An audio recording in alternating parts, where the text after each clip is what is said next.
There's something deeply unsettling about realizing that the person standing at your door has already been watching you for hours.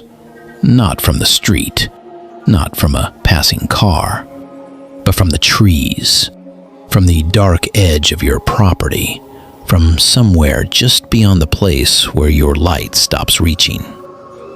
The worst part about fear isn't always what happens. Sometimes it's what almost happened.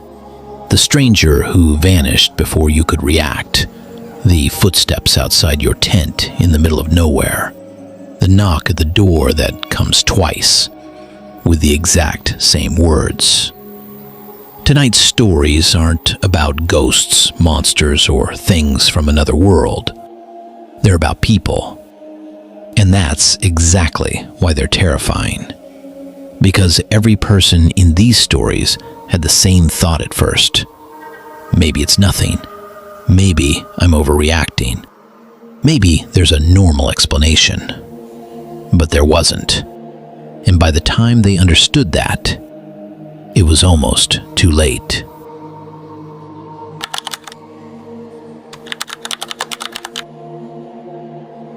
About 3 years ago, I rented an Airbnb for a quiet weekend away from work. There was no special occasion. I just wanted to get out of town, clear my head, and spend a couple of days somewhere peaceful.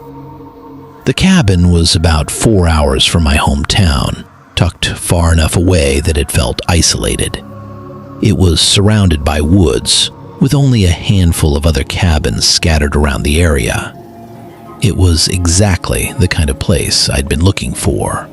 Quiet, private, and cut off from everything. When I arrived early that morning, I was honestly excited. The property looked great. I spent the first part of the day walking around, checking everything out, and enjoying some of the features around the cabin. Later that afternoon, I sat out on the back patio in one of those swinging chairs, facing the woods behind the cabin. It was calm, peaceful, and exactly what I needed. Then I saw him. A man was walking in the woods behind the property. At first, I didn't think much of it. From where I sat, he just looked like a regular guy. I figured he was probably staying in one of the nearby cabins and had gone out for a walk. I watched him for a few moments as he moved deeper into the trees until I eventually lost sight of him. That should have been the end of it. I stayed outside for maybe another hour, then went in, made dinner, and spent the rest of the night watching a movie. Sometime later, the doorbell rang. That alone startled me because I didn't even realize the cabin had a doorbell. But I got up and answered it. Standing on the front porch was the same man I had seen in the woods. I recognized him instantly. He smiled, too wide, too calm, and said he'd gotten lost for a few hours and needed help finding his cabin again. There was something wrong about him. I felt it immediately. I couldn't explain what it was, only that everything about him felt slightly off. Still, I tried to stay polite. I told him I'd grab my phone and help him search for the address. I shut the door, walked over to the couch, picked up my phone, and came right back. But when I opened the door again, he was gone. Not walking away, not at the bottom of the steps, not in the yard. Gone. I stood there for a few seconds, staring into the dark, trying to make sense of what had just happened. Then I locked the door and went back inside.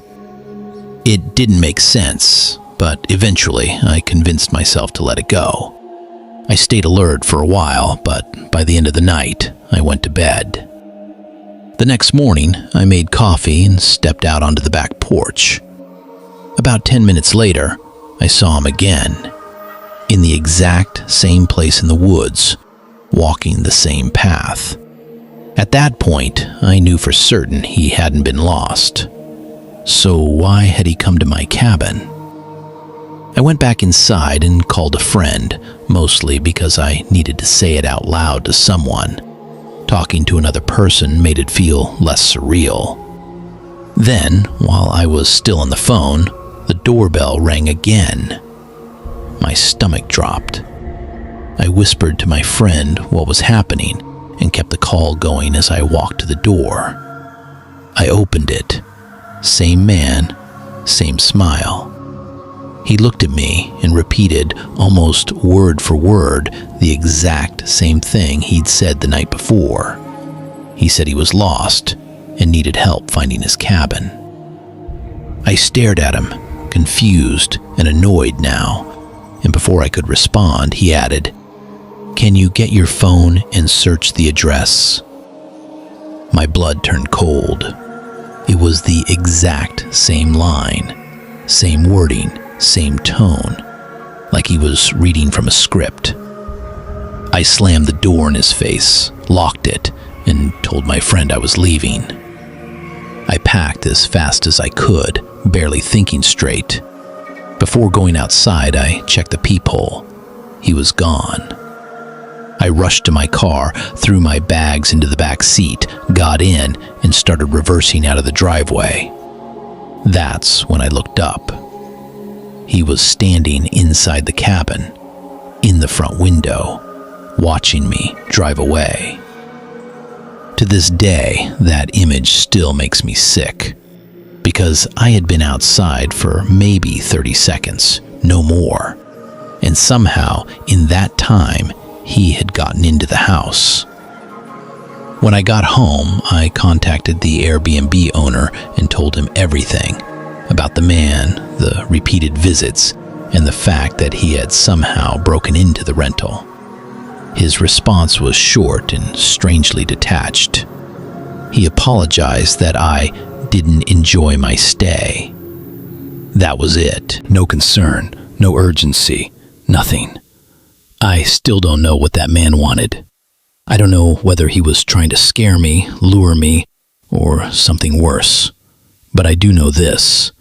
Seeing him standing inside that cabin, silently watching me from the window, was one of the most horrifying things I've ever experienced.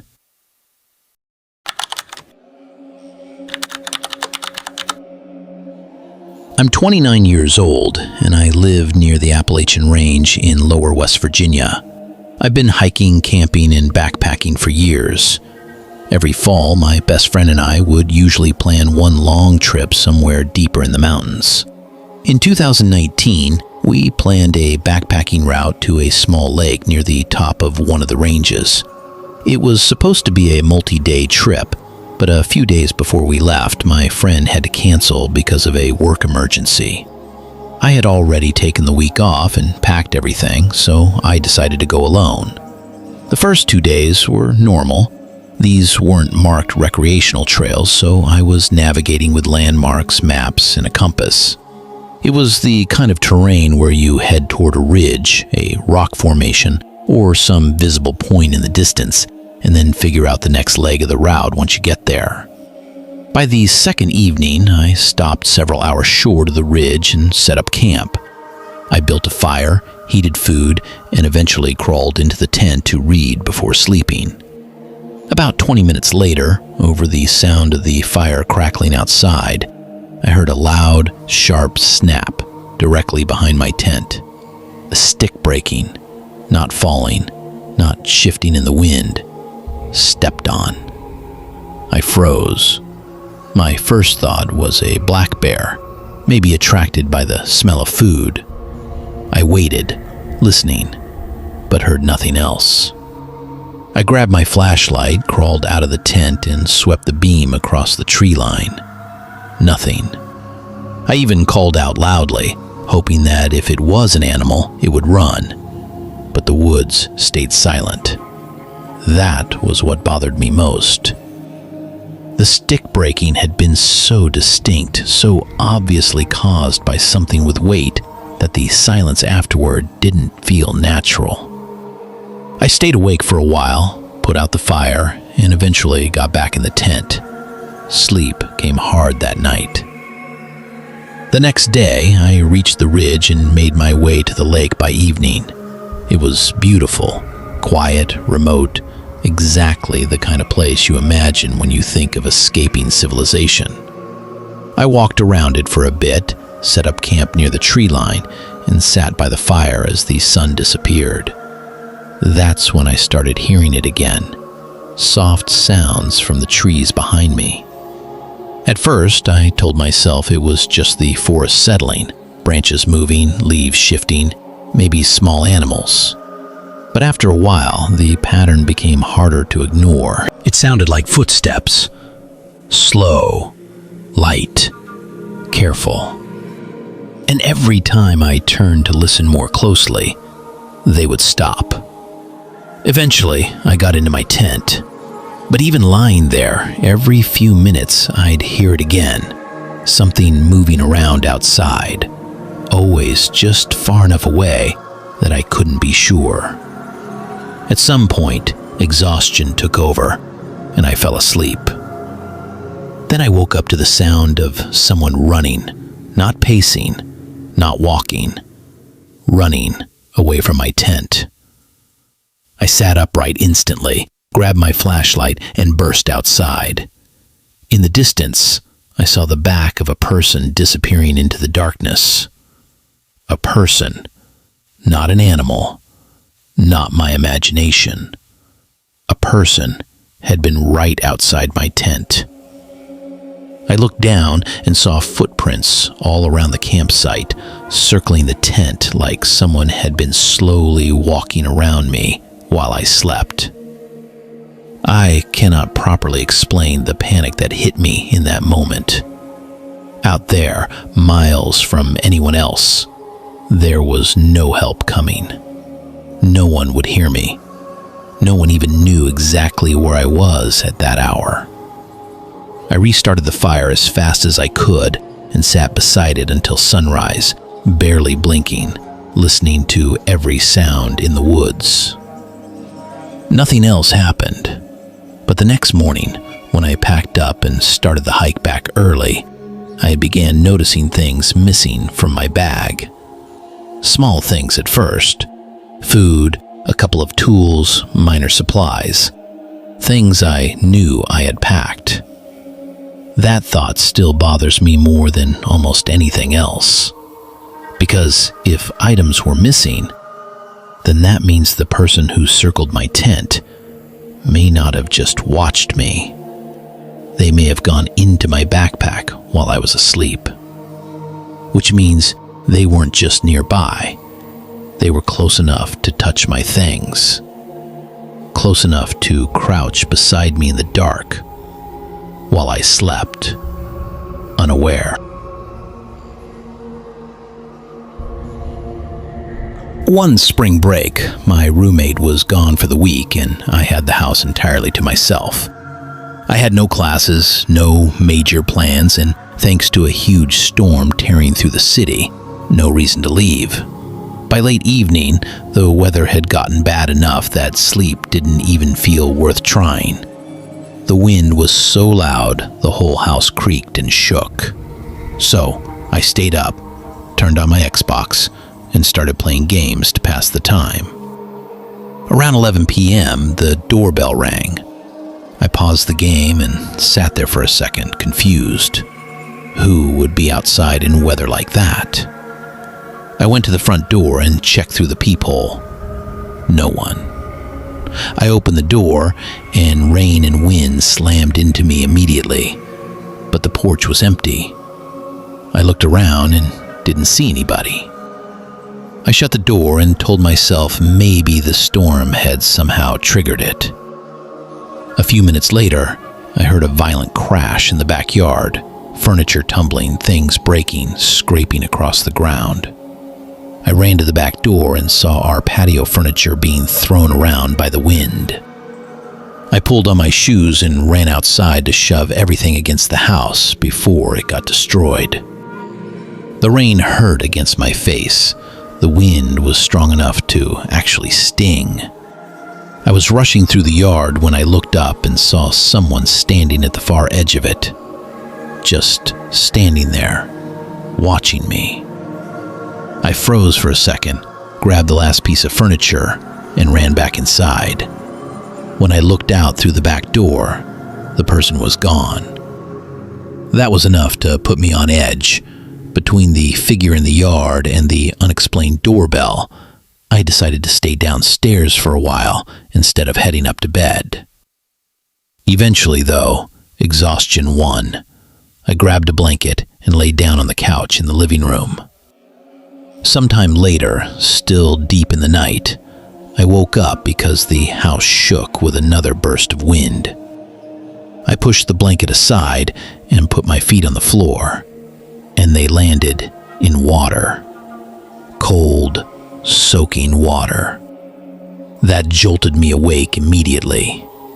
I looked down and saw a puddle beside the couch, then another, a trail of them leading across the floor. Inside each puddle were muddy shoe prints. I backed away so fast I nearly fell. The prints moved through the house, upstairs, downstairs, across rooms, through hallways, and it was obvious they had entered through the back door. The same back door I had forgotten to lock when I rushed in from the storm. I wanted to call 911 right then, but another thought stopped me cold. What if the person was still inside? I moved as quietly as I could into the corner of the house where I felt most concealed and called police from there, barely making a sound while I waited. When officers arrived, they searched the house. No one was there. Nothing had been stolen. Nothing had been moved in a way that explained the footprints. The officers told me it seemed personal, not like a random burglary, because whoever came in had wandered the entire house and taken nothing. That bothered me more than if they had stolen something. Because if they didn't come to rob the place, then what exactly were they there for? The most horrifying possibility was the simplest one. They had walked right up to me while I was asleep on the couch and done nothing except stand there and watch. To this day, I still think maybe they weren't looking for me at all. Maybe they were looking for my roommate, and maybe the only reason nothing worse happened was because they found the wrong person in the house.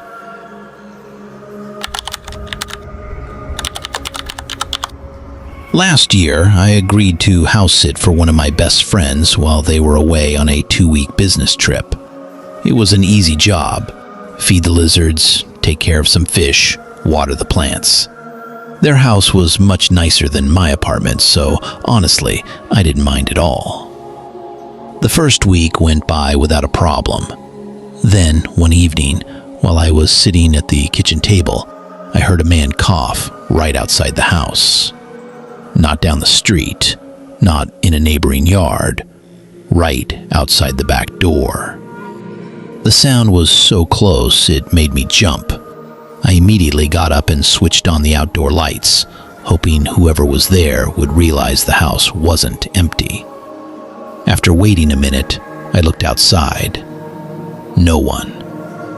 But when I went out later to pick up food, I noticed something strange in the grass. There was a trail, pressed down footprints leading from the sidewalk to the back of the house, and then back again. Someone had walked up to the back door, stood there, and left. Nothing more. I couldn't come up with a reason for it. That night, after I got back and settled in, I eventually headed to bed and sat there on my phone for a while before trying to sleep. Then, I heard someone outside again. This time, they were moving through the front yard. I stayed perfectly still and listened as the footsteps came to the front door, stopped, and then circled around toward the back. A few seconds later, I heard the back door being tested. The handle moved. Someone was trying to open it. I rushed to the top of the stairs and turned on the downstairs lights. The The noise stopped immediately. I leaned over the railing, staring at the back door, but no one was there. That somehow felt worse. Then, glass exploded across the living room. A window had been smashed. I ran upstairs so fast I nearly slipped and locked myself in the bedroom as the intruder climbed inside. What followed sounded like pure chaos: furniture crashing, objects breaking, heavy footsteps, violent impacts, one after another, as if someone were tearing the entire house apart, room by room. I called the police while crouched in the corner, convinced they would not arrive in time. The intruder came upstairs. He entered one spare bedroom and started destroying it. Then another. Then he came to the room I was hiding in. He tried the door. It was locked. Instead of leaving, he started smashing it with something heavy. The panels splintered. One of them nearly broke off, leaving an opening big enough for him to reach through. He unlocked the door from the inside and stepped in. He wore a hoodie, a face mask, and held a metal baseball bat. I was in the corner, frozen, trying not to cry. He looked at me, then looked away, and started destroying the room around me. He smashed the walls, furniture, decorations, everything he could reach. He moved around me like I wasn't even there, not scared of me, not threatened by me, not interested in robbing the place. He was there for rage, and it wasn't mine. After wrecking the room, he left and moved on before eventually fleeing the house. When police arrived, nothing had been stolen. Almost everything had been destroyed. Later, they told my friend it was almost certainly someone who knew her, someone with a personal grudge. That explanation made sense. But what still unsettles me is how completely he ignored me. He had a weapon. He knew I was there. He was close enough to hurt me. And yet, he acted as if I was irrelevant, like I was only an inconvenience inside a house he had come to destroy.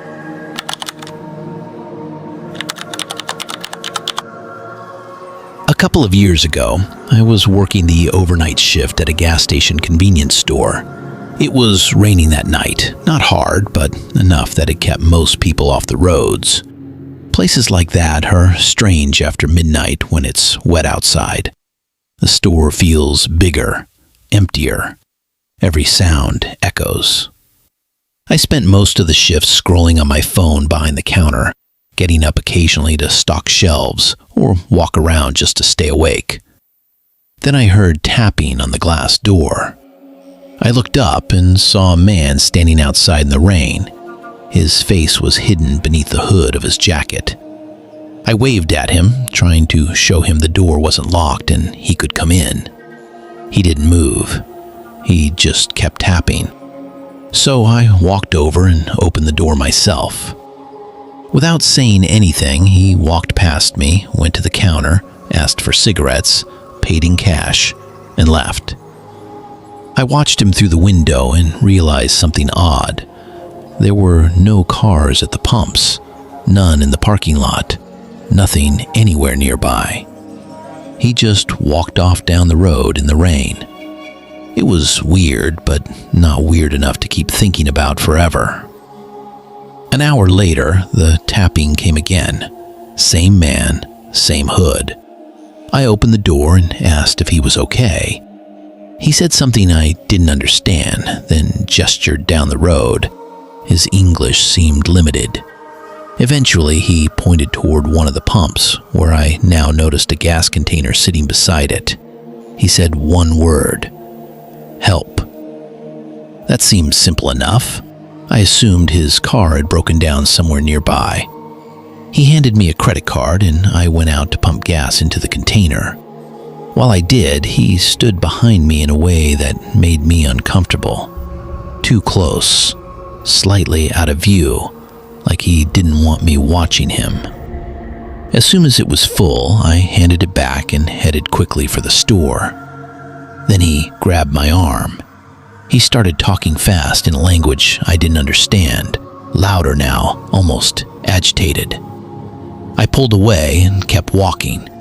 Then he shouted something over my shoulder, and when I reached the door, I saw why. There was another man behind the counter, shoving cash and merchandise into a backpack. He looked up, saw me, and vaulted over the counter.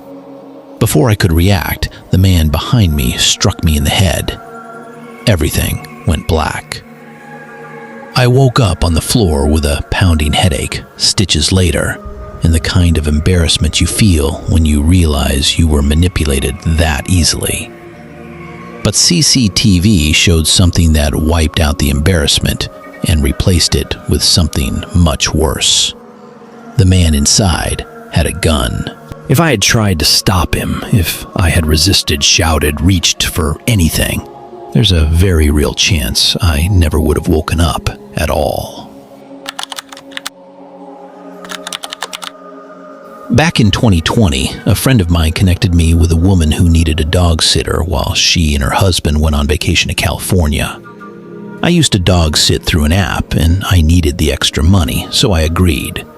It was supposed to be easy, 5 days, $200, and a big husky named Bear.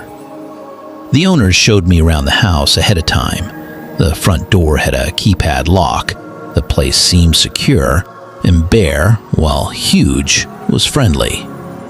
The first couple of days went smoothly. I worked during the afternoons, checked on the dog during breaks, and spent the nights there watching movies while Bear slept nearby.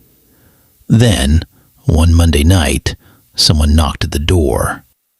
I looked through the peephole and saw a man wearing what looked like a black police uniform. That caught me off guard, but I opened the door. He asked if a man named George lived there. I told him no, that I was dog sitting for a friend and had been staying there since Friday. Looking back, I hate that I said I was staying there alone. He asked how long I'd be there. I told him until Wednesday. He said okay, apologized, and left. It felt wrong immediately. I texted the homeowner to tell her what had happened, but she brushed it off. 2 nights later, around 3:05 a.m., Bear started barking like crazy. Not normal barking, aggressive, deep, frantic barking. I got up and went to the living room. Bear was standing at the front door, growling. I looked through the peephole. The same guy was outside again. But this time, he wasn't alone. Another man stood beside him, and both of them were wearing security guard uniforms. I didn't open the door. There was no chance I was opening the door. Why would the same man come back in the middle of the night with another person after already learning I was there alone? I waited until they walked away, then checked outside. No security vehicle, no marked car, nothing. I truly think Bear's barking is what made them leave, because 2 men showing up at 3 a.m. in uniforms without a vehicle after one of them had already questioned me days earlier, that wasn't random. I only had one more night left there, and I was never so relieved to leave a house in my life.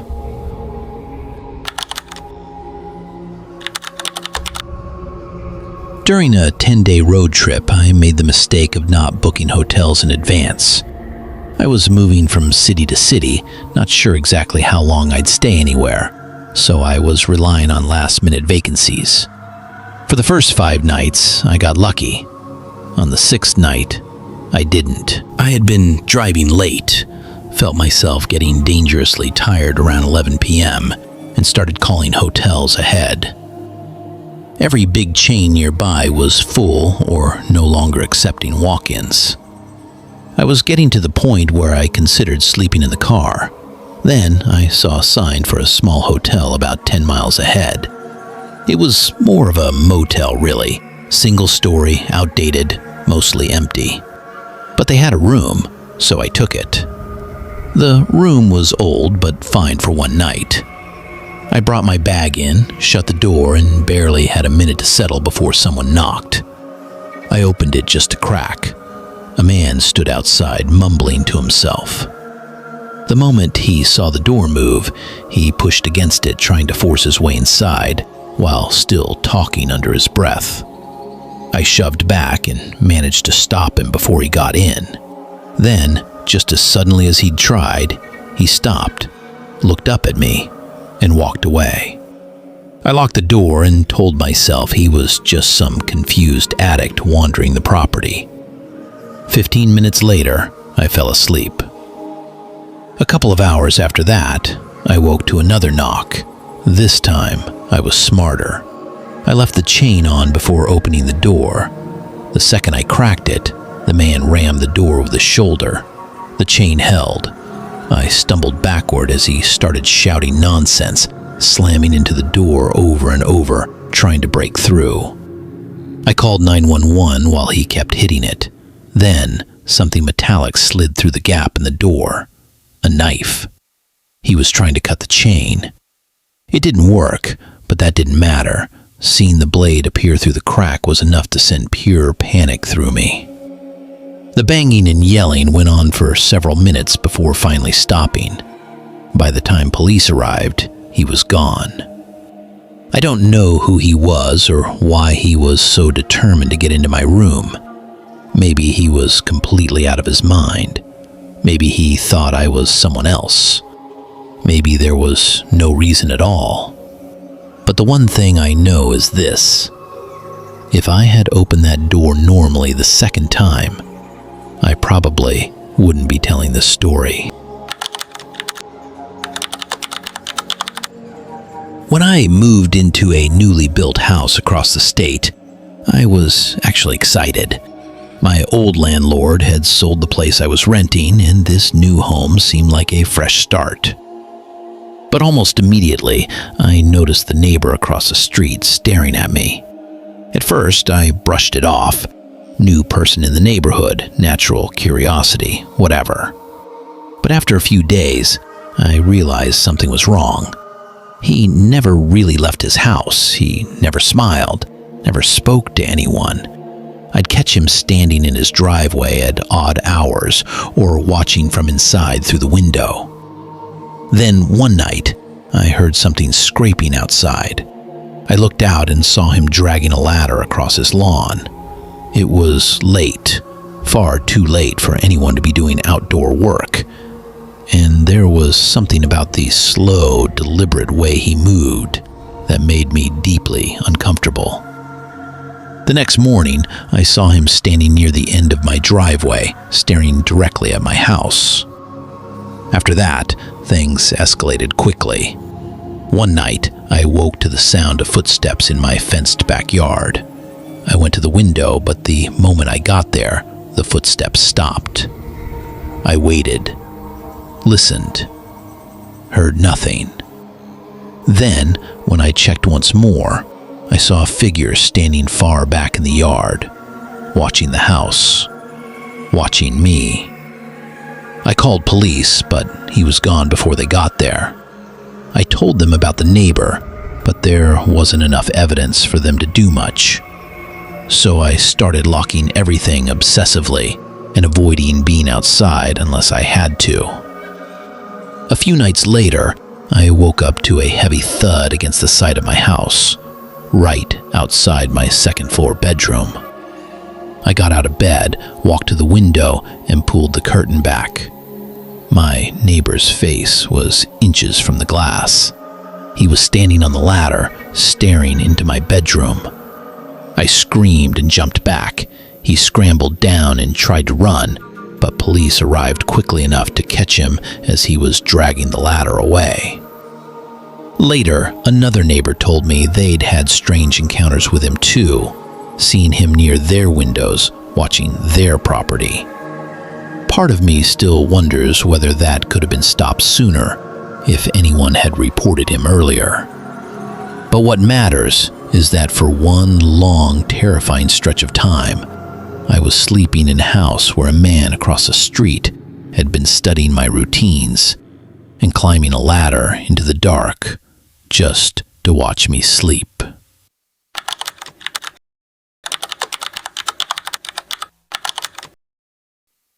After my brother moved out of the apartment we shared, I couldn't afford the rent alone.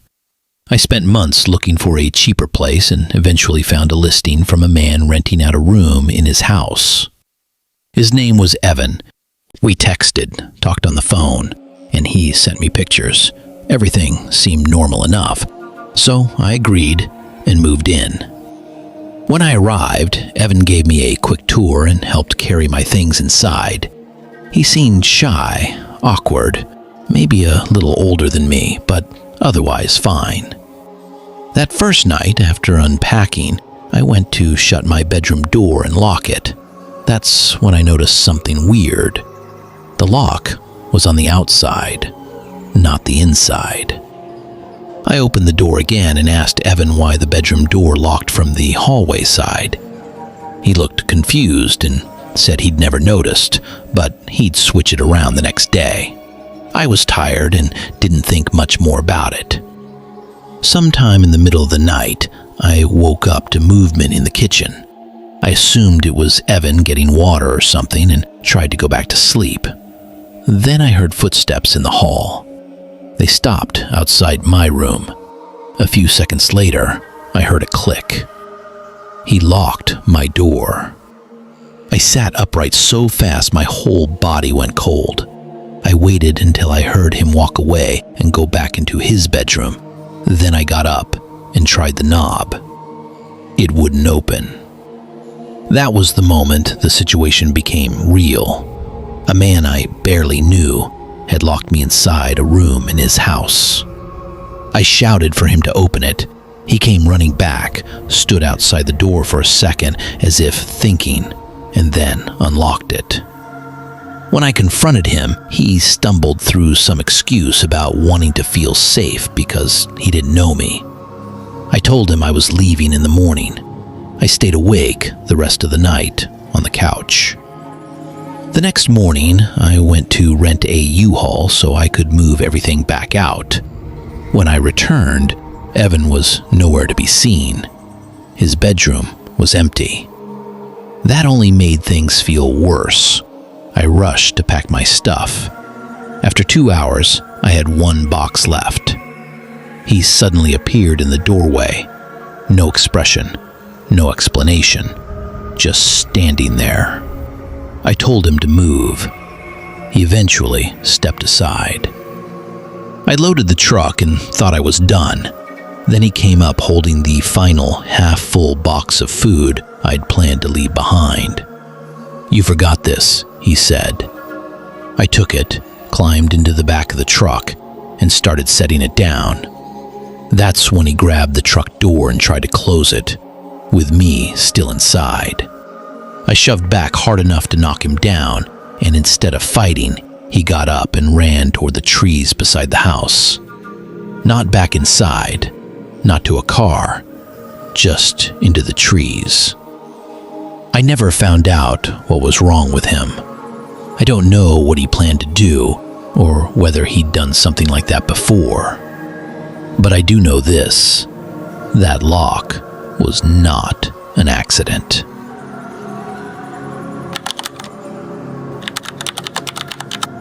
I work overnight as a receptionist at a small hotel. Most nights are quiet. I check in the occasional guest, answer phone calls, and watch the security cameras. One night, the hotel was mostly empty. A man came in late asking for a room. His eyes were bloodshot and he was clearly high on something. But since we had vacancies, I checked him in and gave him a key.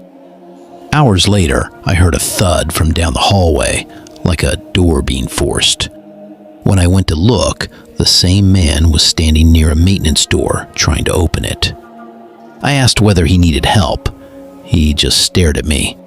I didn't want to provoke him, so I went back to the front desk and tried to ignore it.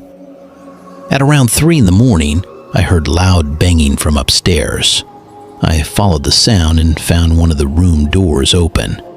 It was room 112. the room I had assigned to the man. Inside, the room looked empty. That made no sense because I had never seen him leave the building. I went back downstairs, checked the cameras, and still couldn't find him. Then the phone rang. A guest was calling to say a man had knocked on her door in the middle of the night. I apologized and said I'd deal with it. Then the phone rang again. Different room, same complaint. That was enough. I called police immediately and waited near the front doors, ready to run if I had to. When officers searched the hotel, they found that the man had broken the window in his room and apparently escaped through it. It was a second-story room. Later, police also discovered the card he'd used to pay for the room was stolen. No one knows exactly what he intended to do by knocking on random doors late at night. Maybe he was looking for an unlocked room. Maybe he wanted people to open their doors. Maybe he didn't even know what he was doing. But in a nearly empty hotel, with a stranger hiding somewhere in the halls while guests slept behind thin doors, I'm very glad none of them opened up.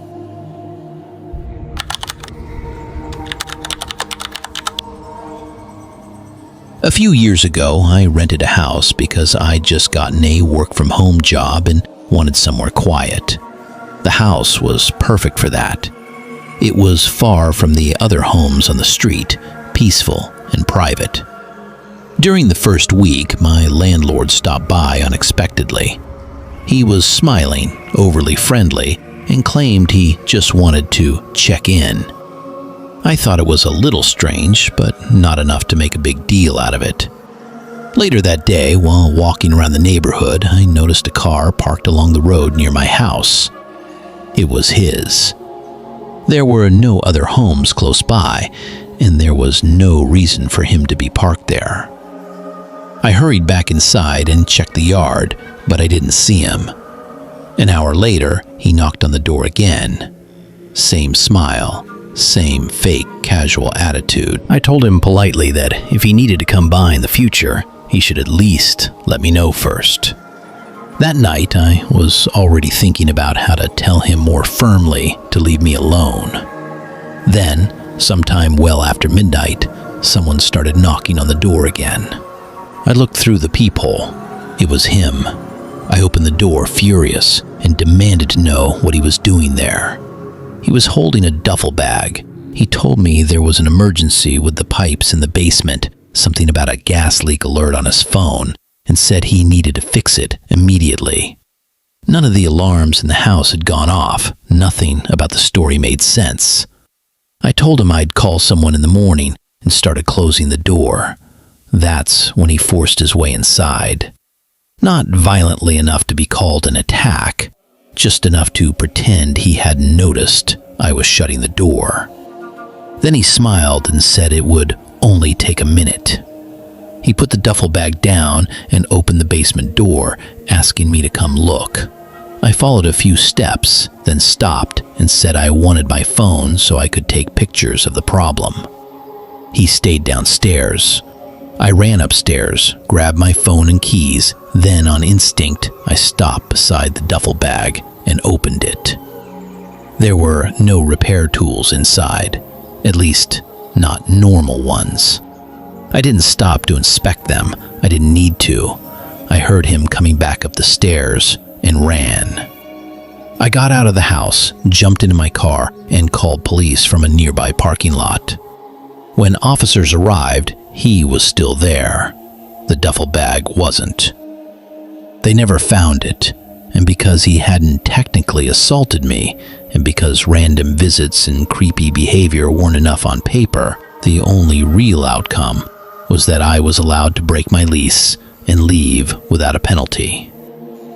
That should have made me feel relieved. It didn't, because whatever he brought in that bag, whatever he had planned that night, he walked away with it. And as far as I know, he's still out there.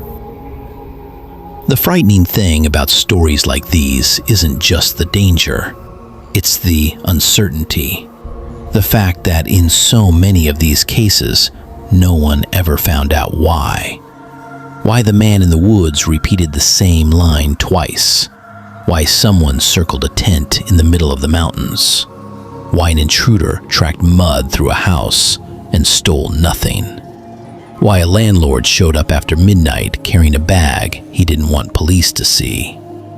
Sometimes the scariest part of a horror story is the ending. Not because it's violent, not because it's loud, but because there's no answer. Just a door that shouldn't have opened, a face in a window, a figure in the dark, and the sickening realization that if one tiny decision had gone differently, you might not have survived the night.